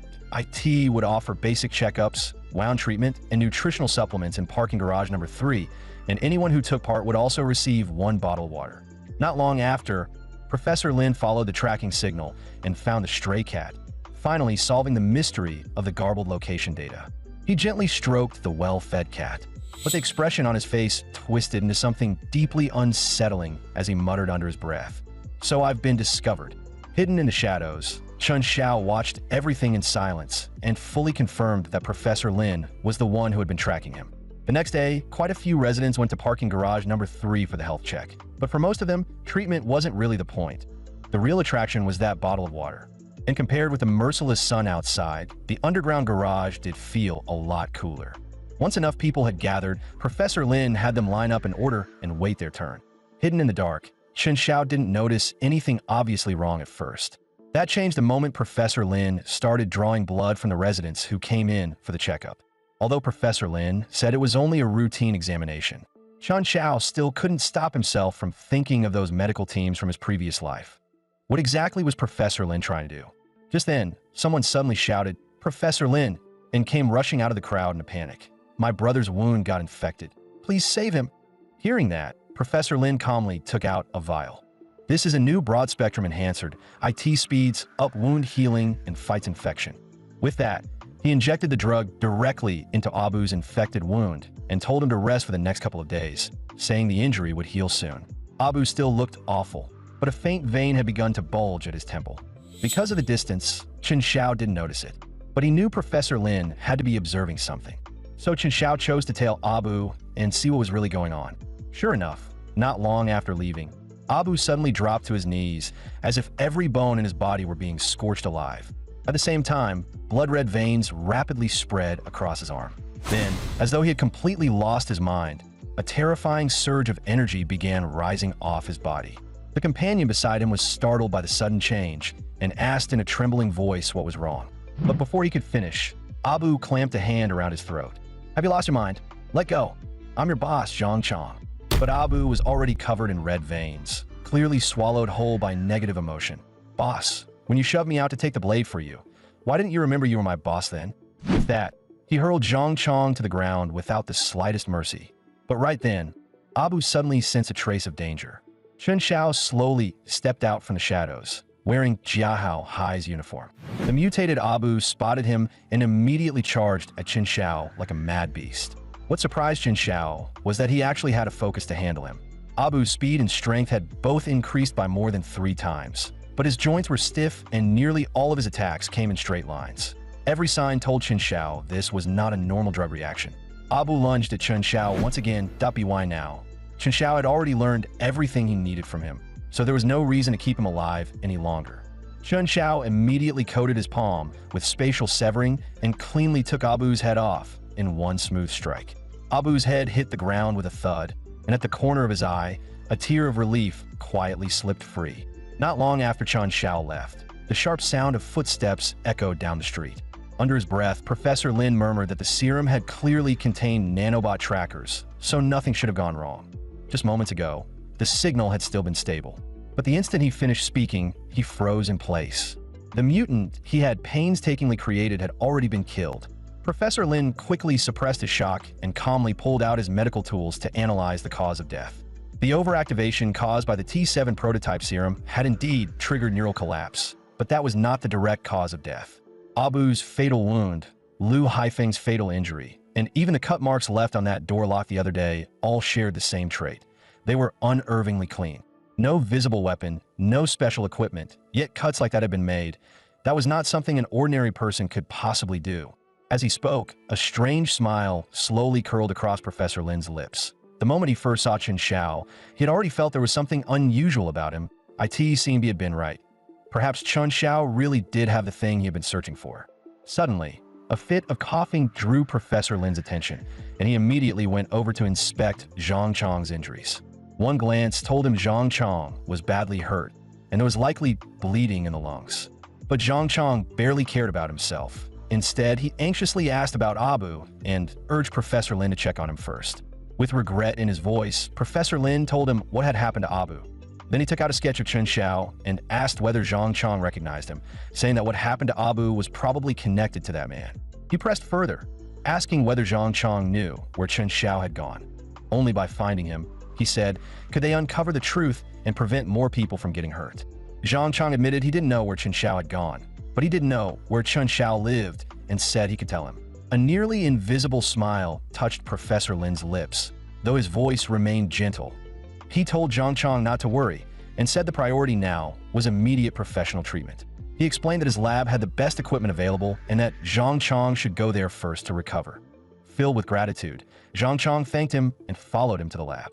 On the way, Zhang Chong still couldn't hold back. Professor, I'm really sorry to trouble you, but Abu, how did he end up like that? He was fine just a moment ago, right after he got that injection from you.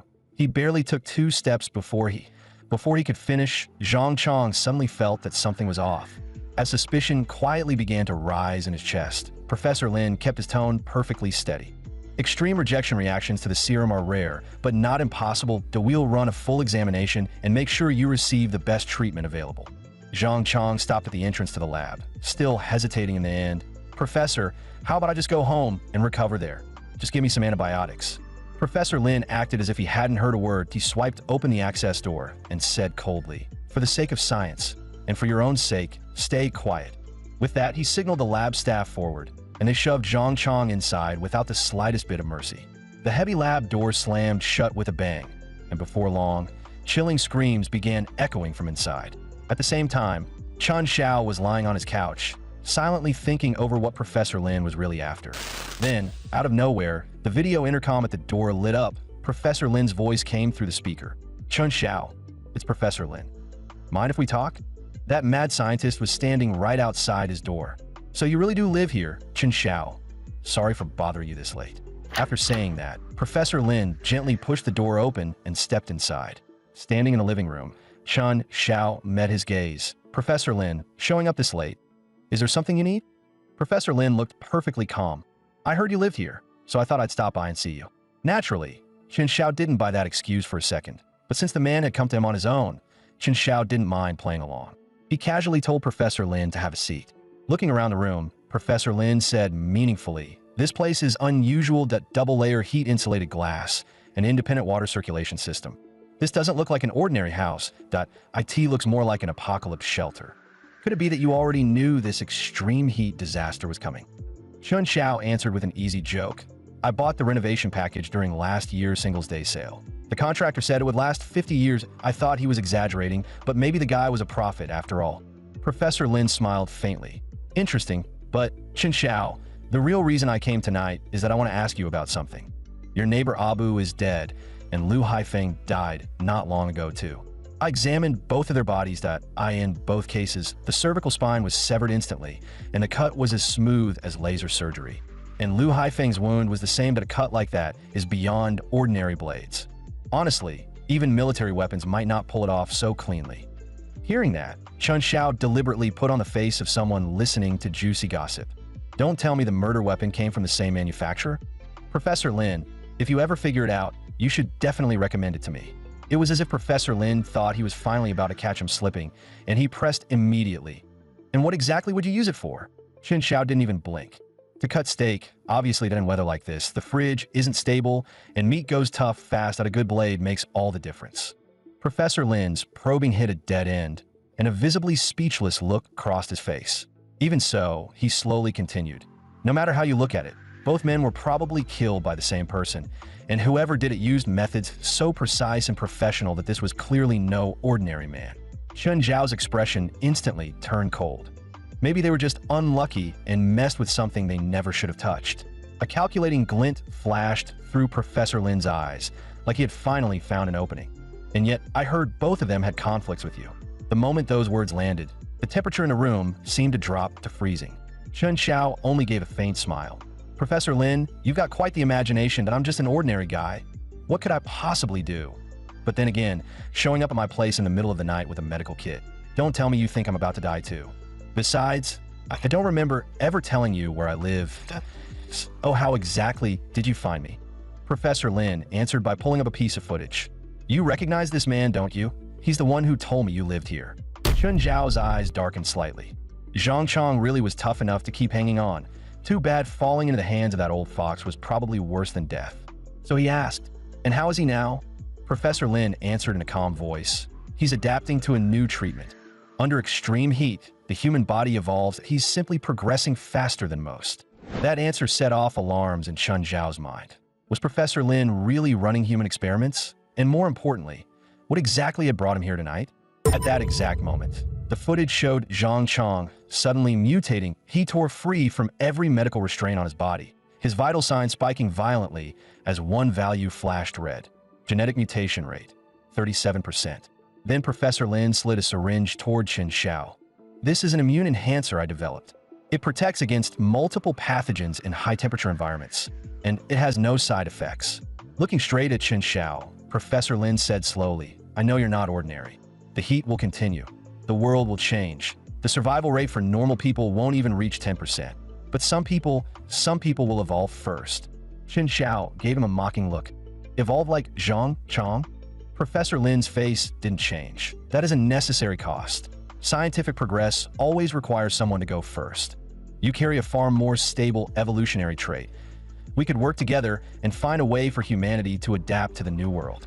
Chen Xiao answered lightly, no need. Part of him actually wanted to see what Professor Lin would look like once he realized he'd been rejected. Sure enough, Professor Lin's face darkened. You don't have to refuse so quickly. The heat will continue. Infectious diseases will spread. Mutated life forms are only going to appear one after another. Work with me, and this knowledge, this technology, will keep you alive longer. Time is running out for everyone. If you change your mind, the doors of my laboratory will always be open to you. By the time he turned to leave, Professor Lin's expression had turned thoroughly ugly, though his thoughts remained ice-cold and precise. Chun Zhao's mental stability was extraordinary, and his defensive awareness was on an entirely different level. Clearly, he was no ordinary human. Compared with raw genetic data, a living specimen was worth far more. Chen Xiao, you won't escape me. Chun Xiao lowered his eyes to the syringe Professor Lin had left behind and almost laughed. He really had wrapped live human experimentation in the language of noble science. If Chen Xiao didn't get rid of him soon, peace wouldn't last much longer. Since Professor Lin was so obsessed with studying evolution, Chen Xiao would let him see with his own eyes what true evolution actually looked like. And the mutant standing before him was Professor Lin's very first masterpiece. Vital signs stable. Adrenaline levels have crossed the threshold. Mutation process complete. Rational cognition signal has dropped to 0. Gripping the lab equipment in excitement, Professor Lin muttered, success. Hatred, fear, pain. They really are the perfect catalysts. Zhang Chong, you've been reborn. Now go complete your first mission. Bring Chun Xiao back to me alive. Seeing that, Su Rue asked in confusion. Using living people to create monsters. Is this really the path of human evolution you've always talked about? Professor Lin didn't answer her directly. Instead, he asked calmly, this is your first time taking part in an experiment since entering the program. How does it feel? As he spoke, he told her to complete the final step of the procedure. Su Rue was clearly resisting. Professor, this is human experimentation that you've already crossed the ethical line. But Professor Lin remained calm. Ethics, Su Rue. When the apocalypse comes, morality becomes a luxury. His sacrifice may buy more people a chance to survive. After saying that, he personally opened the lab door. Zhang Chong, go now. Bring Chen Xiao back. Growling low in his throat, Zhang Chong stared at the open doorway, then bolted out like a beast that had finally broken its cage. It didn't take long before he reached Chun Zhao's neighborhood. But when he forced his way inside, the house was completely empty. Just then, Zhang Chong caught a familiar scent and whipped his head around. Not far behind him, Chun Xiao was leaning under a tree in the shade and said with a mocking grin, well, Zhang Chong, so it really is you a few days apart, and you've turned into quite a sight. So tell me, should I keep calling you Zhang Chong, or should I just start calling you Wang Kai? Zhang Chong roared and lunged at him, forcing the words out in broken bursts. Chun, should I? The moment those words came out, the emotional fluctuation around him spiked even harder. The harvesting efficiency jumped by more than 30%. Interesting. Backing away as he spoke, Chun Xiao said, "Come on, let's move somewhere with a little more room. I'm not fighting you at my doorstep. Forget disturbing the neighbors. If you wreck my safe house, you can't afford to pay for it." With that, he drew Zhang Chong all the way down into the underground parking garage. In the next instant, Chun Xiao flashed in front of him and said coldly, "Now, try a taste of my spatial severing." But to his surprise, the strike landed and Zhang Chong came out completely unharmed. Chun Xiao was genuinely startled. He hadn't expected the guy's hide to harden to this level. Grinding out Chun Xiao's name through clenched teeth, Zhang Chong was clearly trying to catch him during the recovery window after an attack and pin him down in one move. Too bad Chun Xiao still held the absolute edge in speed. While dodging, Chun Xiao didn't stop taunting him. "Zhang Chong, you were always all brawn and no brains. Now you can't even speak like a human anymore. And seriously, your new look is ugly as hell. Professor Lin's taste is terrible. Maybe next time I'll introduce you to a decent barber." Unable to catch Chun Xiao no matter how hard he chased, Zhang Chong was left with nothing but impotent rage. But then, all of a sudden, he stopped pursuing. The fury inside him began multiplying by the second, and the already grotesque muscles on his back started writhing and mutating even further. Alarm bells instantly went off in Chun Xiao's head. But before he could fully react, he turned for just a moment, and Zhang Chong was gone. Sensing that something was wrong, Chun Xiao whipped around and saw Zhang Chong roaring as he appeared behind him, sharp bone spikes still shooting out from his body. Chun Xiao instantly shifted into a defensive stance and retreated at speed. Even so, one of the spikes still struck a vital spot. In the surveillance room, Professor Lin burst into laughter. Second stage mutation, an emotional surge, can actually trigger a morphological mutation too. Su Rue, record all the data. But Su Rue's heart was already wavering. Was this really the path that would save humanity? Earlier, Chun Xiao had only meant to provoke Zhang Chong and harvest emotion points. Instead, he had pushed the mutation even further. Zhang Chong had turned into a monster covered in bone spikes, and those spikes had already left Chun Xiao badly wounded. Zhang Chong gave him no time to recover. After mutating, his powerful body came crashing forward like a shell, and Chun Xiao instinctively threw up both arms to block. But the force of that attack was far beyond what Chun Xiao expected. His heart jolted, and he immediately shifted his weight, trying to slip away to the side. What he didn't expect was that Zhang Chong's post-mutation reaction speed had become this fast. The instant Chun Xiao moved aside, those razor-sharp claws were already ripping toward him with a violent rush of air. Even then, the system panel still showed Zhang Chong's stats continuing to rise. At the same time, Chun Xiao's skill, spatial severing, was finally close to meeting its upgrade condition. He opened his mouth again and mocked Zhang Chong, saying he looked ridiculous now, like some oversized hedgehog. As expected, mutated Zhang Chong was ready to blow up at the slightest provocation. And Chun Xiao had no intention of stopping there. Back when you were collecting protection money in the old district, at least you still had the guts to swing a steel pipe in a real fight. Now you've taken a few injections, grown a bunch of bones, and suddenly you think you're somebody? That damn Dr. Lin tells you who to bite, and you go bite them. What are you if not a dog? Watching the emotion points spilling off Zhang Chong nonstop, Chun Xiao couldn't help letting a smile curl at the corner of mouth.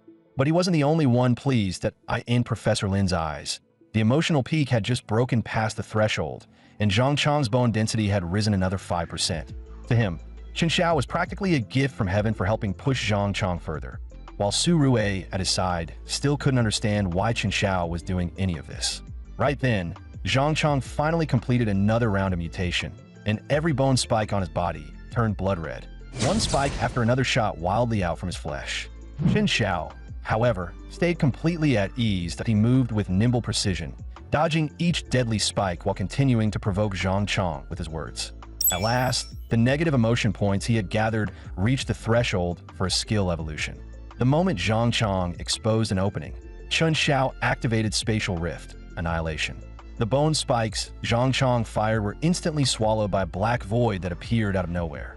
Even Zhang Chong's arm was caught in it and twisted out of shape. Even a mutated body couldn't endure that kind of pain, and Zhang Chong passed out on the spot. Looking down at him, Chun Xiao let out a cold, disdainful chuckle.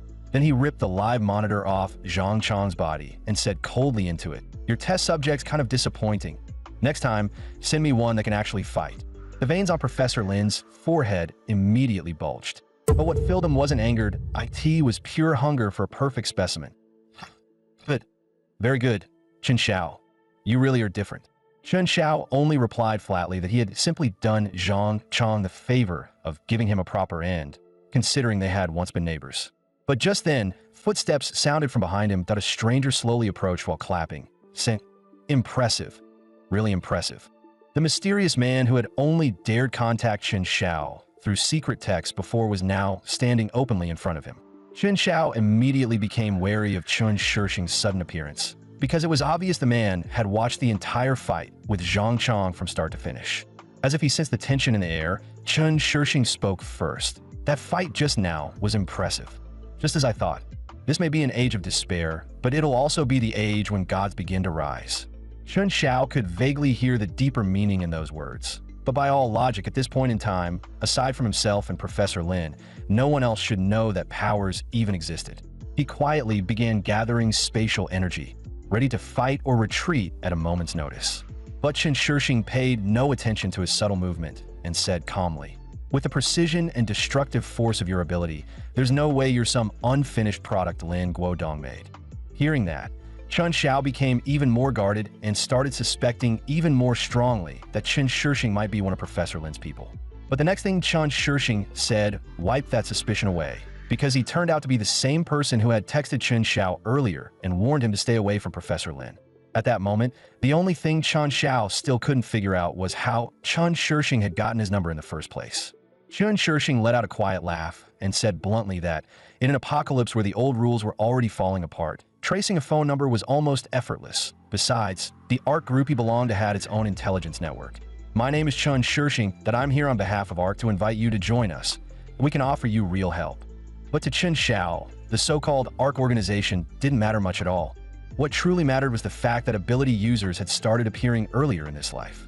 Even so, Chen Shixing kept going on and on about the benefits of joining ARC, until Chen Xiao finally followed his lead and asked, "So what exactly is ARC?" Chen Shixing answered calmly, "ARC is an organization dedicated to finding awakened individuals that we believe the world is about to undergo a massive transformation, and only true elites deserve to board the arc of the new age, and you clearly qualify. Chen Xiao, I can offer you things Ling Guodong never could. We can make you stronger, not through grotesque mutation, but by letting you keep your reason, control your power, and step onto a true path of ascension beyond ordinary humanity." The moment he heard that, Chen Xiao understood as, oh, that was it. ARC was just another nest of fanatics. The world might have changed, but he was still the kind of person who didn't believe in gods, demons, or any holy doctrine. And more than anything, Chen Xiao hated having other people decide his path for him. Whether it was a complete madman like Lin Guodong or a self-proclaimed elite hypocrite like Chen Shixing, he wasn't choosing either of them. "I walk my own road, that I'm used to standing alone, that I don't need anyone teaching me how to live, and I definitely don't need to join some ARC group." Instead of getting angry at the rejection, Chen Shixing seemed to admire Chen Xiao even more. He stopped trying to persuade him and simply turned to leave, offering only one final reminder. In a world on the brink of collapse, savage growth might keep someone alive for a while, but not forever. The day you realize that one person's strength has limits, ARC's doors will still be open to you. With that, Chen Shixing's figure slowly faded away. Watching the traces he left behind, Chen Xiao thought to himself that none of that was really Chen Shixing's concern. Still, it was interesting. The man had looked emotionally stable, yet he had still contributed quite a bit of negative emotion. As for the so-called limit Chen Shixing talked about, Chen Xiao would prove with his own actions that it wasn't some final wall at all. It was only the starting line beneath his feet. But before that, it was time to finally put an end to this whole farce with Professor Lin. To bring that mess to a close, Chen Xiao personally broke into Professor Lin's laboratory. And there, he saw something he would never forget for the rest of his life. This was Lin Guodong's vision of scientific progress, disgusting to the core. While Chen Xiao was still thinking, Professor Lin slowly stepped into view. He wasn't surprised to see Chen Xiao here at all. The eye in his eyes, a perfect specimen, like Chen Xiao could never settle for an ordinary life. So Zhang Chang really did lose. Still, if he managed to bring you here, then at least his death had some value. What is it? Have you finally made up your mind? Ready to devote yourself to the great evolution of mankind? As for Chen Shixing and that so-called arc of his, they're nothing but hypocrites dressed up in holy robes. Listen carefully, Chen Xiao. Every step of human progress has been built on corpses and rivers of blood. Your ability is a heaven-given treasure. IT shouldn't be wasted on the petty concerns of ordinary people. Professor Lin kept rambling on, completely oblivious to the open disgust on Chun Xiao's face. Only when he had finally heard enough did Chun Xiao cut in coldly. Done talking yet? What the hell does humanity's progress have to do with me? I didn't care enough to bother with your nonsense before, but you really shouldn't have disturbed my peace. As the words left his mouth, Chun Xiao quietly activated his spatial ability and attacked Professor Lin without hesitation. So I'm just gonna have to erase you. But Professor Lin calmly pressed a button. Chun Xiao, you really are too young if I let you come in here. Then of course I already had a way to keep you. After your fight with Zhang Chong, how much strength do you really have left? Why not just behave and stay with me? It'll save you a lot of pain. Chun Xiao answered with a single cold word. No. Hearing that, Professor Lin immediately pressed the button again. Then there's only one ending left for you. The instant he finished speaking, the glass containers all across the lab exploded. Chun Xiao quickly raised an arm to shield himself. When he forced his eyes open again, he saw a whole pack of mutated humans roaring as they lunged at him. At Chun Xiao's current level, he wasn't afraid of the mutants Professor Lin had cultivated. The problem was their numbers and the way their attack patterns overlapped chaotically. Before long, one failed dodge was enough for his right arm to take a heavy hit. Seeing that, Professor Lin burst into triumphant laughter. Stay here. Chun Xiao, I'll make you even stronger. Chun Xiao only sneered. You think a few brainless freaks are enough to keep me here? While fighting them, I already figured out their attack pattern. Their physical stats are strong, sure, but their movements are stiff. Their flexibility is terrible. It didn't take long before Chun Xiao found an opening and wiped out the entire group with a single strike of spatial annihilation. I thought you'd have something more impressive than this. You really thought 3 monsters would be enough to hold me? Professor Lin, you're the naive one that you've lived 40 or 50 years for nothing. As he spoke, Chun Xiao strode toward Professor Lin with killing intent rolling off him. Looking at the fear on the man's face, he didn't hesitate for even a second. One spatial slash tore straight through Professor Lin's throat. Clutching at his neck, Professor Lin forced out a ragged sound. Chun Xiao, you really are impressive, but all the data on the mutation serum has already been sent out. The seeds have been planted. This world is only going to get more interesting.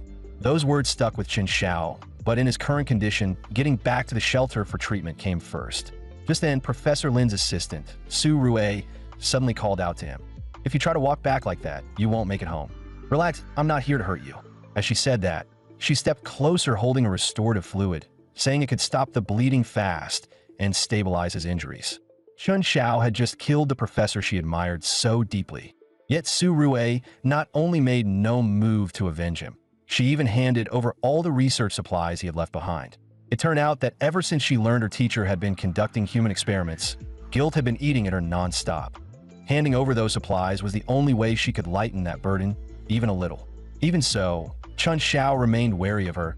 He didn't even dare use the treatment she offered right away. After all, he had just killed the man she once worshipped. Su Rue had clearly expected that response.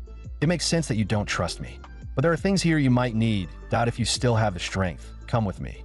Half suspicious, Chun Xiao followed her to a storage room packed with rare medicines that could never be found outside. My teacher knew the heat wouldn't go away. All of this was stockpiled for himself. He liked to talk about sacrificing himself for science, but the truth is he was more afraid of death than anyone that he doesn't need this stuff anymore. And I'm leaving too. Take whatever you need. Consider it my apology in his place. I applied to become his graduate student because he used to be the kind of scientist I truly respected. At IT was only recently that I learned he'd been conducting human experiments. I may not have participated directly, but I still became an accomplice. I'm going north to another research institute to keep doing the work I should be doing. If I stay alive, I want to create a real cure someday, not a poison that turns people into monsters. Chun Xiao watched Su Rue walk away without saying a word. Having lived through this world once already, he had no desire left to untangle anyone else's moral knots.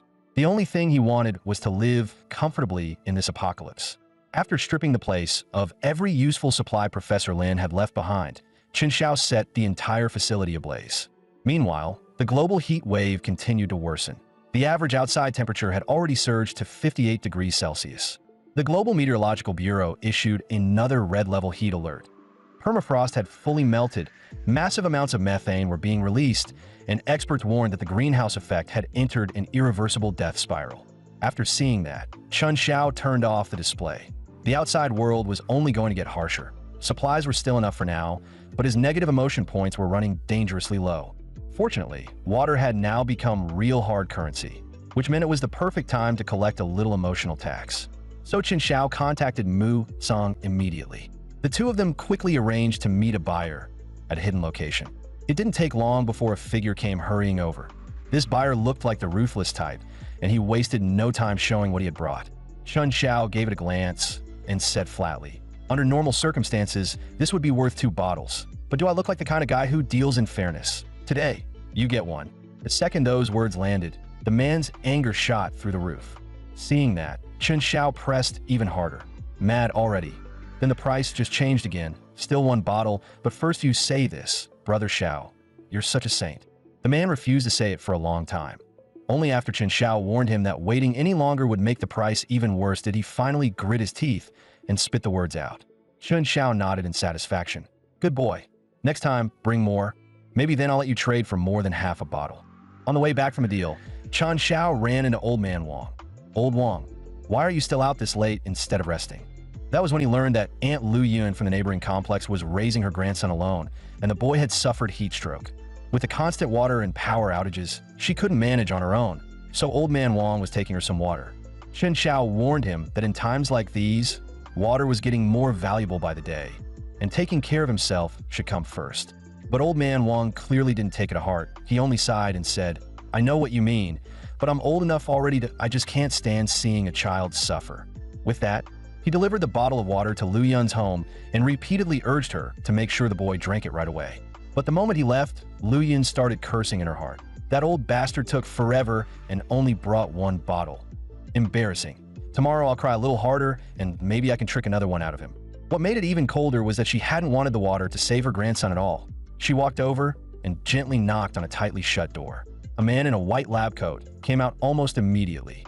Lu Yun instantly switched to a meek, obedient expression and said softly, Mr. Zhao, this is today's offering.